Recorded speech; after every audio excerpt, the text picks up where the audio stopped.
Iyi ni radio BBC Gahuzamiryango.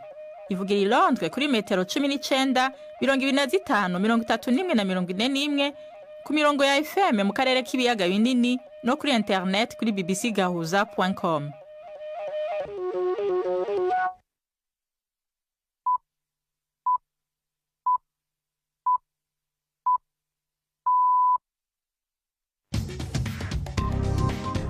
Ubu ni saa 10 n'igice ku isaha mpuzamakungu ya GMT, isaha 12 n'igice mu Rwanda no mu Burundi. Muri kumwe na Nina Iradukunda. Tabahaye mwiriwe n'ikaze bakunzi ba BBC Gahuzamiryango. Izi ni ingingo z'amakuru yo kuri wa kane itariki 21 z'ukwicumi mu bihumbi 2024.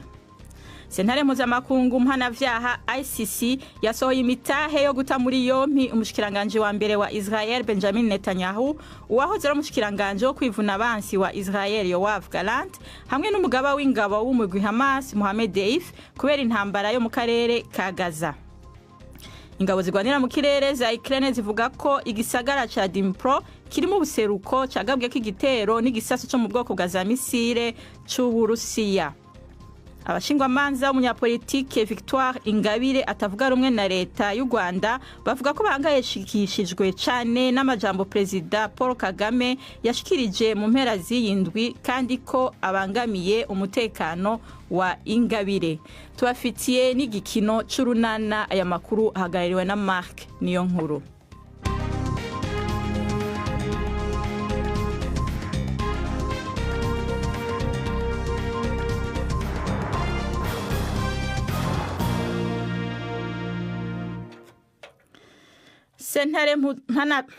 Sentare mpuzamakungu mpanavyaha ICC yasohoye imitahe yo guta muri yompi umushikiranganje wa mbere wa Israel Benjamin Netanyahu, uwahoze ari umushikiranganje wo kwivuna abansi wa Israel Yoav Gallant, hamwe n'umugaba w'ingabo w'umugwi Hamas Mohamed Deif kubera intambara yo mu karere ka Gaza.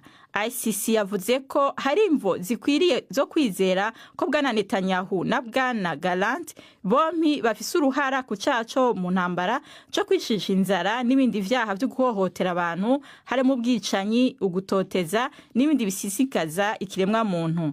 Iyo sentare nta gipolisi cayo ifise kandi izokorana n'ibihugu binywanyi vyayo kugira ishire mu ngiro iyo mitahe. Ibiro vya bwana Netanyahu vyateye ivyatsi ingingo ya ICC bivuga ko ariyo kugwanya abayahudi. Biravugwa ko Mohamed Deif yoba yarapfuye.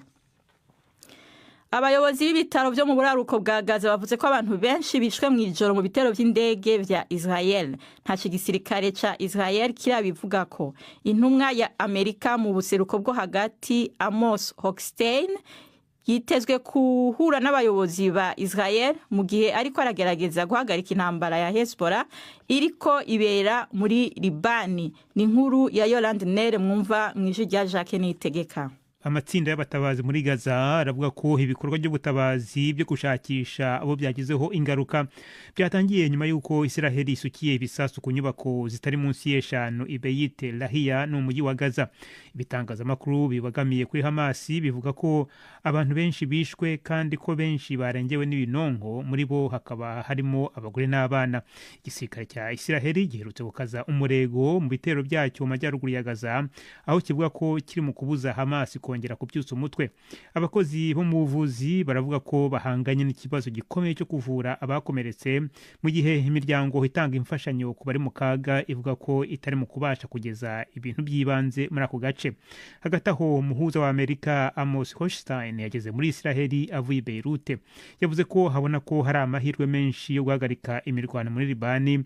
Nyuma yaho muri rusange guverinoma ya Libani na Hezbollah bemeye icyifuzo cya Amerika cyo guhagarika intambara. Igipolisi cyo mu buraruko bishira uburengero bwa Pakistan kivuga ko abantu n'imiburiburi 38 bishwe mu gitero cakozwe ku modoka zitwara abantu mu ntara ya Khyber Pakhtunkhwa. Abamuri ako karere babwiye BBC ko abo bantu bari mu rugendo mu miduga yari herekejwe n'abapolisi. Baciye bagwa mu gitero mu karere kabamwo abo mu muryango wa Kuram. amakuru ya mbere avuga ko abagore n'abana bari mu bishwe nta mugwi n'umwe uremanga ico gitero. Aka karere kari hafi y'umupaka wa Afghanistan kandi kamaze imyaka 40 karangwamo intambara z'amadini hagati y'abayisilamu b'abashia n'abasuni. Ingabo zigwanira mu kirere za Ukraine zivuga ko igisagara ca Dnipro kiri mu buseruko cagabwe k'igitero n'igisasu cyo mu bwoko bwa za misile c'Uburusiya. Amatohoza yigenga niyavyemeza bizoba ari inshuro ya mbere mwene ico kigwanisho gikoreshwa mu ntambara imaze imisi igihumbi. Ivyo bije nyuma yaho Ukraine muri yindwi yakoresheje ibisasu birasakure vyatanzwe na Amerika n'Ubwongereza kugira igabe ibitero mu duce tw'imbere mu Burusiya, ikintu Moscow yari yaraburiye ko izobona ko ari ukunyuka. Ni inkuru ya Dani Abahad mwumva mwijwi rya Yvette Kabatesi. Igisirikare cya Ukraine kirwanira mu kirere gitangaza ko igisasu cya misile kirasakure cyarasiwe mu gace k'Uburusiya ka Astrakhan kari ku nkengero z'inyanja ya Caspian. Ntikemeje neza ubwoko bw'icyo gisasu. Amakuru yasohotse mu itangazamakuru rya Ukraine ariko atashoboye kugenzurwa avuga ko cyari igisasu gifite ubukana nk'ubwa kirimbuzi bwa nucleaire nubwo atariza nucleaire nyirizina. Cyakora ngo nabyo byaba ari indi mpinduka ikomeye. Hamwe mu hagabwe igitero i Dnipro hifashishijwe ibisasu bya misile ni ku nyubako y'inganda. Umunyapolitiki wo hejuru mu Burusiya aherutse gukomoza ku ikoreshwa ry'intwaro zikoranye ubuhanga bushya mu gihe Ukraine yakwifashisha intwaro za Amerika zirasakure imbere mu Burusiya. Igitero cy'ibisasu byambukiranya imipaka cyaba kiri muri urwo rwego. Mu gihe rero byaba byo birashoboka ko Uburusiya bwaba bushaka kuburira aho kuba gusubiza ku rwego rwo hejuru, ahari bikozwe ahanini mu rwego rwo guhindura imitekerereze y'uburengerazuba bw'isi. Ubutumwa bw'Uburusiya n'ubu kwibutsa ko bufite izo ntwaro kandi bwiteguye kuba bwazikoresha. Urusiya nabwo bwagavye ibitero mu bindi bice vya Ukraine. Umukuru w'akarere ka Dnipropetrovsk Seri Isak yavuze ko abantu 26 bakomeretse mu gitero cabereye mu gisagara ca Kivri. Yavuze ko inyubakwa za leta, amazu n'imiduga vyononekaye. Ikigo ca leta kijejwe umuyaga nkuba camenyesheje ko kubera ukononekara kw'imihora ikwirakwiza umuyaga nkuba vyabaye ngombwa ko kiwuca mu gihe c'agateganyo mu bice bimwe bimwe vy'igihugu. Ubu ni saa 10:37 muri studio za BBC London. Ni saa 12:37 nyene mu Rwanda no mu Burundi. Amakuru yacu murayumva no mu Buganda kuri Kisoro FM na Facebook Live. Amakuru yacu arabandanya inyuma y'akaruhuko gato.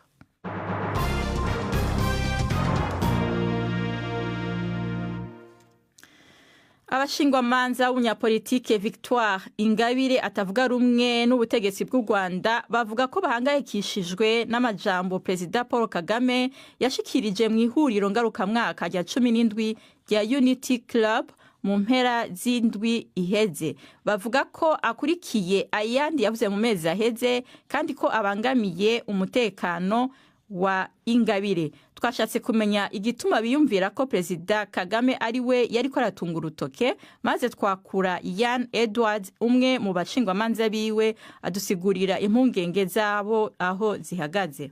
These kind of comments made by President Kagame are made in the context or against the back. Aya magambo ya Perezida Kagame aje mu gihe hari nandi yari yavuze mu myaka ishize atera ubwoba Madame Ingabire, ariko hari nayo yavuze mu gihe cya vuba mu bikorwa byo kwiyamamariza amatora y'umukuru w'igihugu. Amagambo yateshaga agaciro Madame Ingabire avuga ko yifitemo sekibi kwakorana n'abarwanyi bari mu burasirazuba bwa Kongo. Avuga ko iyo abantu nkawe barenze nyirantarengwa hari inkurikizi zigomba kubaho. Avuga ko ari umuntu uzapfa atagize icyo yigezaho, amuvuga nk'akagore gato k'akajenosideri. When people like her cross the line, the consequences are clear.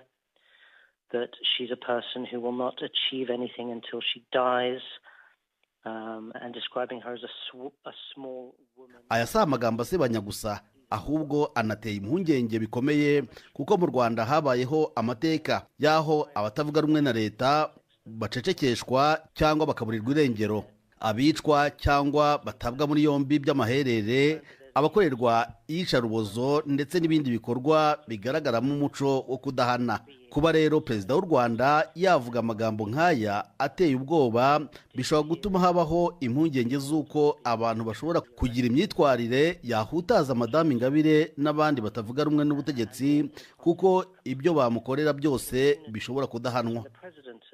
In the knowledge that anything that they do to her would be met with complete impunity. Naho biruko umukuru w'igihugu cy'u Rwanda mu ijambo ryiwe ntigeze avuga mu izina Victoire Ingabire kubera kuvuga ko ari we yavuga. He doesn't mention her name in terms, but there are a number of clear indications. Ntiyavuze izina rye, ariko hari ibimenyetso byinshi byagaragaza ko ari we yavugaga.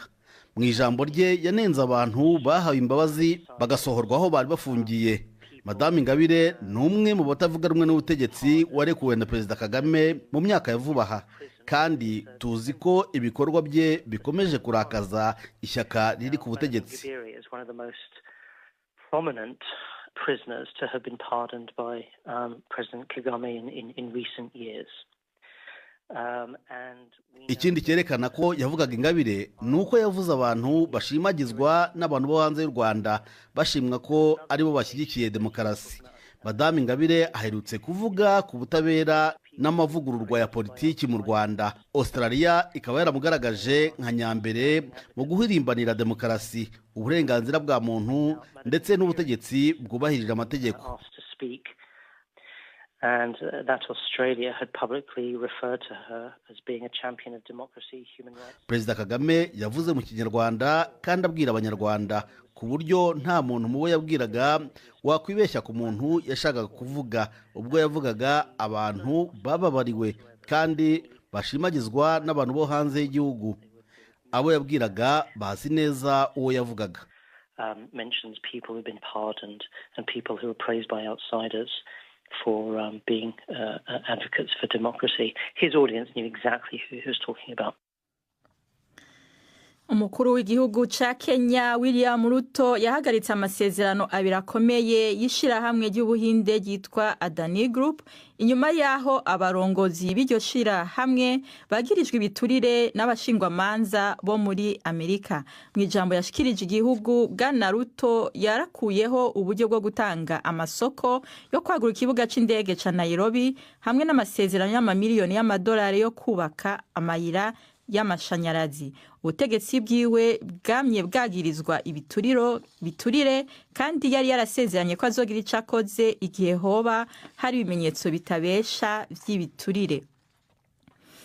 Umunyamabanga mukuru w'ishirahamwe mpuzamakungu ONU Antonio Guterres yasubiye mu nama y'ivyihindagurika y'ikirere ya COP29 iri kwibera muri Azerbaijan, asaba ko habaho ugutera kwihata gukomeye kugira haboneke amasezerano. Mu gihe asigaye umunsi umwe ngo iyo nama ihere, yemeye ko hakiri vyinshi bihambaye batarumvikana ko, ariko ashimangira ko kunanirwa bitarimo mu mahitamwo bafise. Haracariho kutumvikana ku bijanye n'ingene ibihugu bitunze bizofasha ibihugu bikenye mu gutorera umuti ihindagurika ry'ikirere. Integuro y'amasezerano yitezwe gusohoka irimwo ikibanza kigaragara aho bari kwandika igitigiri c'amafaranga y'amasezerano y'uburyo akwiye gutomoka. Kandi hari kandi no gusubira inyuma gukomeye kw'ibihugu bikungahaye ku bitoro mu masezerano y'umwaka uheze yo kugabanya gukoresha ibizuku. Ubu ni 10:43 n'umwanya w'igikino c'urunana.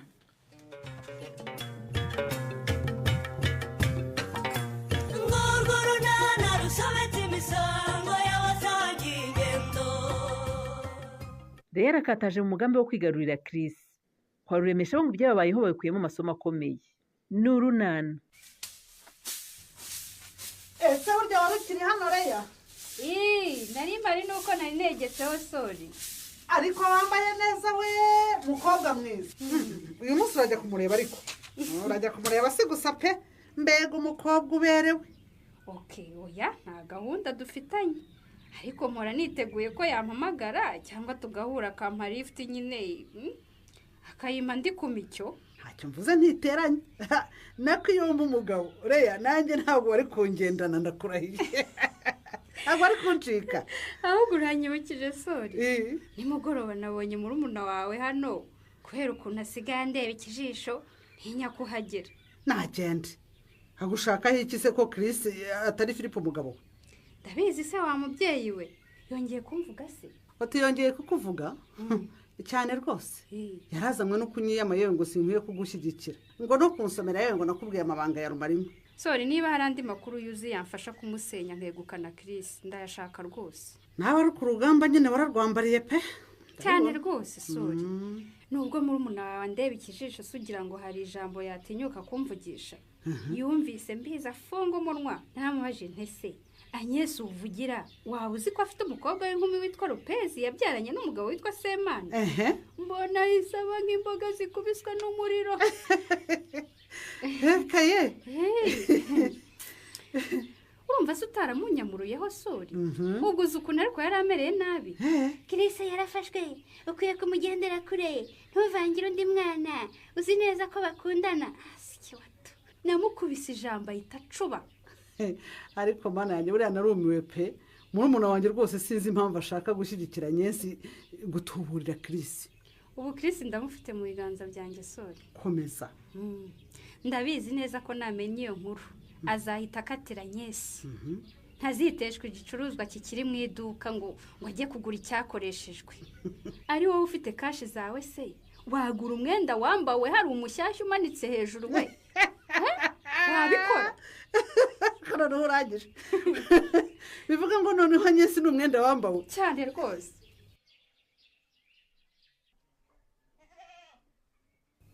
ongera usome gerageza urabizi ko ubusanzwe nkunda kwirira Rureme ibyo biko muri kumpata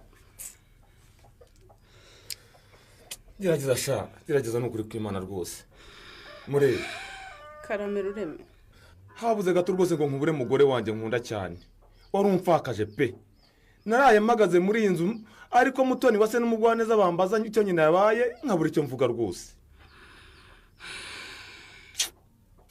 muri Imana ntiyabyemeye mbega ngo mwakorambera mubi we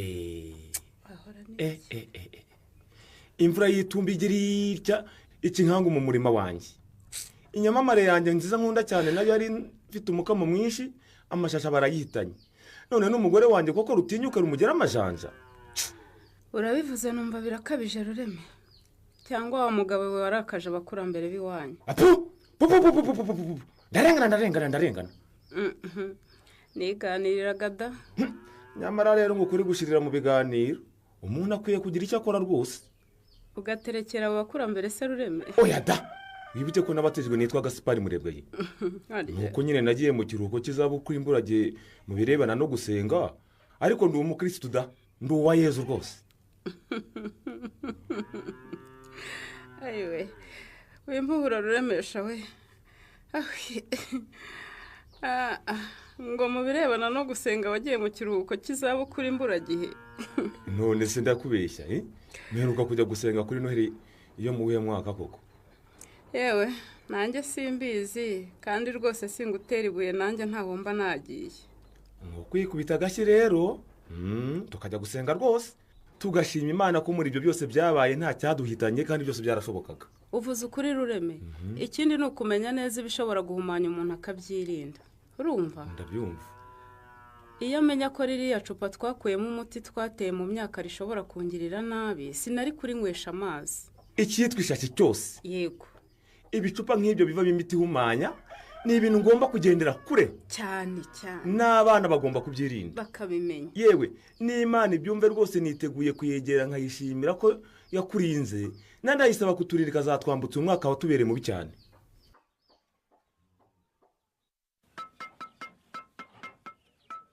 narinzi ko ari njye wabibonye jyenyine busho yewe utayibona yaba atagira amaso rwose Pascal rwose bagutsinze igitego cy'umutwe pe abagira amenyo ni mwisekere nababwira iki baseka iki se nizere ko utarakaye ukeka ko hari urwango rurimo ariko Nadi oya da aho abantu bari batebye bagaseka bagasusuruka pe. nuko ngize ngo ugiye kuba rwose nka babandi bibifura umuntu aganiriza bakarakara naho ubundi se kugira ngo mu minsi iri imbere ntuzagutambuka abantu bakakubererekera di tuzajya tubwirana tuti umva nimwigireho nyakubahwa atambuke da. Ntabwo murasetsa mwabagabo. depite rwose honorable umva mubwira aho Stefano ari niwe nje gushaka busho murekere iby'urwenya muberekeraho. harya Pascal ndakumva Stefano yakubwiye ko agiye simperuka ari we mwavuganaga busho cyangwa ashaka kumumisha mwabagabo mwe. yego ko niko sinadi ubwo twaba tumugwishira iki rwose. umva bashombe di si rimwe si kabiri uriya mugabo mbona akanyihisha kandi nawe urabuyizi. yewe nawe hari niba munadi aha ariko ko muntu mawe biremewe da turi ngo arabangura amatwi jya mu kazi Pascal genda rwose. aha umva nagiye rwose agenda. aha nadi karame numa kuri Stefano ndagutumikira rwose. umva umumbwirire ngo niba yumva adashoboye kwita ku mwana wanjye azamunsubiza nk'indezo. mfite amakuru ko umugore atamfatira umwana neza nta mugaburira niyo abimuhaye abimuha mucunaguza. Nyiramariza se Nyiramariza nyine nyuza hari nshaka kwihanangiriza Stefano niba yaremeye kujyana umwana we mu rugo nimumufate nk'abandi bana niba batabishoboye bansubiza umwana wanjye batanga indezo. ubwo butumwa rwose numva buremereye bari kubwirira nyirabwo nuko usanze adahari. uragira ngo sindi bugaruke busho ntacyo ugaruka ndagaruka rwose kuko sinshaka kujyayo hato ntatongana na Nyiramariza kuko nifitiye intege nke ntabwo nshaka rwaserera. yewe Stefano akigera ahangaha rwose ndamubwira ko wahageze hano ukamubura namunyuriremo muri make rwose icyo wamushakiraga. urakoze cyane ariko se ubundi nadi karame ndakumva. n'ubu pe Patrick yatereye agati mu ryinyo ntacyo gufasha.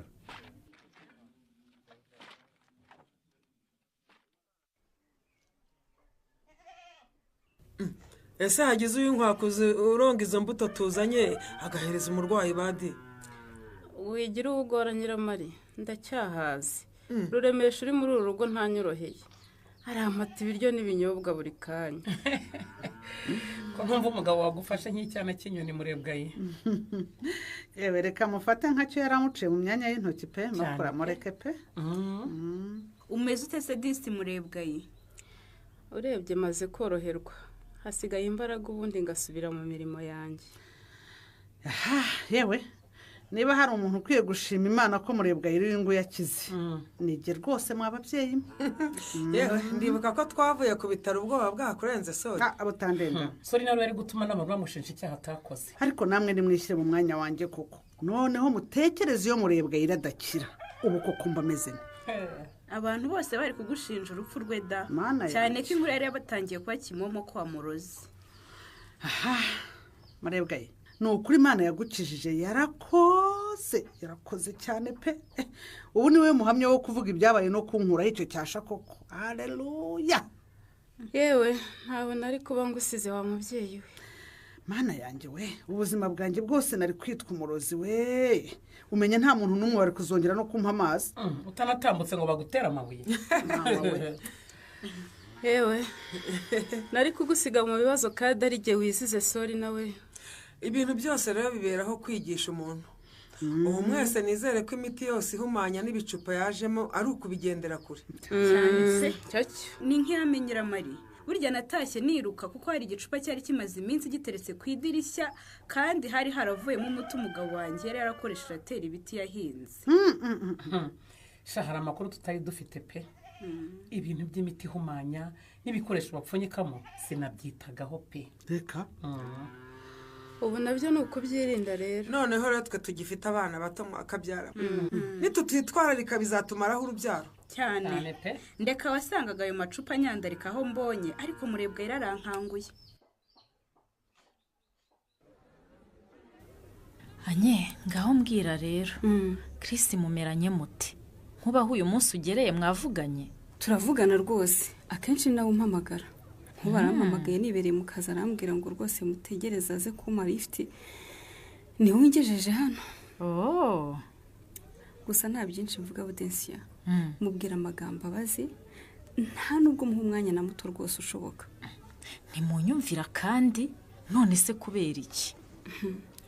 Urabizi si nkunda abantu batari serious bude. Chris ni umuntu mukuru, niba azi neza ko dukundana ntiyarakwiye guhariye umwanya mu buzima bwe, urumva? Oya rwose ntugomba guha umuswa icyuho kuko nawe ntatuje.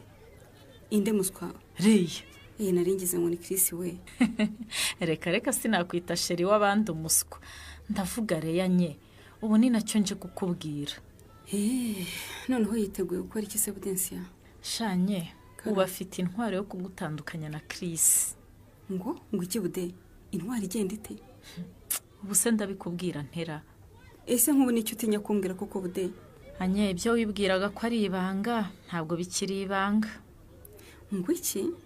Sinkumva neza. Reya afite amakuru yawe yose. Ngo? Nagize ngo ndamuganiriza mwiyama kukuvangira, ngiye kumva numva arambwiye ngo ariko Agnes wo yasanze umugabo we Semana bafitanye umwana akandekera Chris. Ariko mana yanjye we, Reya sibyo yaba yarabibwiwe nandi kuko bude? Reya, umva nanjye nenze kwitura hasi pe. Ngo umukobwa wawe Lopez ubu ntarangije ayisumbuye, ngo yasanze umugabo we bagasazana bakarera umwana wabo akandekera Chris ko ari tuberanye. Ninde muntu w'inyarurembo wabwiriye ayo makuru koko bude? Noneho yakwirakwiza nabigenza nte koko?